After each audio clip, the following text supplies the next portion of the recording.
From UFOs to ghost and psychic powers, history is riddled with unexplained events. You can turn back now or learn the stuff they don't want you to know.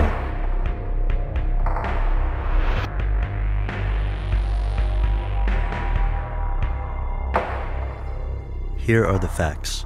The calendar is one of mankind's earliest inventions and one of its most important. The ability to anticipate the seasons led to the regulation of society and agriculture. Without a calendar, we could not foresee seasonal changes, and we would not have the division of minutes, hours, and days. The calendar is humanity's attempt to measure time itself. Of course, it's not perfect. Throughout history, cultures have created their own calendars, meant to commemorate social events as well as changes in climate. For thousands of years, nations across the world had separate calendars and measures of time. Today, most of the world runs on the Gregorian calendar of 365 days to a year, but other calendars still exist. For example, groups in Guatemala use the Quiche Maya calendar, while the Islamic world uses a lunar calendar and North Korea counts the years from the day of its independence. However, all countries are familiar with the Gregorian calendar and use it when conducting international business. It has drawbacks, but it works well enough to unite the planet. After millennia of struggling through uncertainty, we have finally agreed on the time.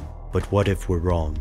Here's where it gets crazy. Some researchers think the calendar as we know it is off by as much as 3 centuries, that somewhere along the line we became victims of phantom time. To these investigators, the years between about 600 to 900 AD never actually happened. Researchers like Aribert Illig and Hans Ulrich Niemitz think this modern age may actually be in the 1700s rather than the 21st century. According to these researchers, the evidence is overwhelming. Let's take a closer look. Even considering we might be 300 years in the past, 600 AD was a long time ago. As a result, physical evidence is hard to come by. To the advocates of phantom time, this evidence is incongruous, unconvincing, and most likely from a different era. They claim the buildings from 600 to 900 AD don't match their contemporaries. Consider the Chapel of Aachen, a building that was allegedly built in 800 AD, but uses an arch that isn't seen on any building until 200 years later in the 11th century. They believe it is unlikely that someone would build this type of arch independently, and even more unlikely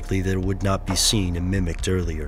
These theorists also believe that based on the conversion dates of the Gregorian and Julian calendars, Julius Caesar had actually been dead for more than a century when the Julian calendar was introduced. And that's not all. Various prominent historical figures, chief among these being Charlemagne, are said to have been assigned to the wrong time period or made up entirely. The theorists also believe that inefficiencies of dendrochronology, the science of measuring time through tree rings, attributed to this phantom time. To these theorists, the big question isn't if this happened, it's why.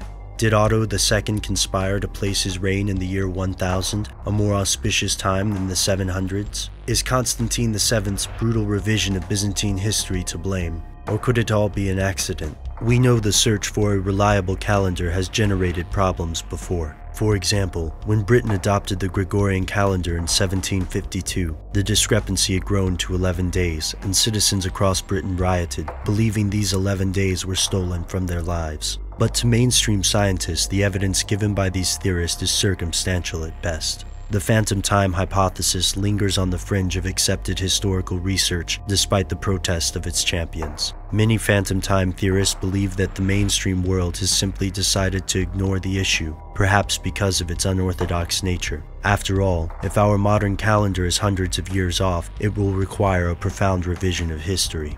Most of the world does not believe there's enough evidence to support the phantom time hypothesis. But what if these theorists are right? Have we been fooled? Have we accidentally made up centuries worth of fiction and confused it with fact? Mainstream science refuses to accept the hypothesis, and most scientists dismiss it entirely. Why?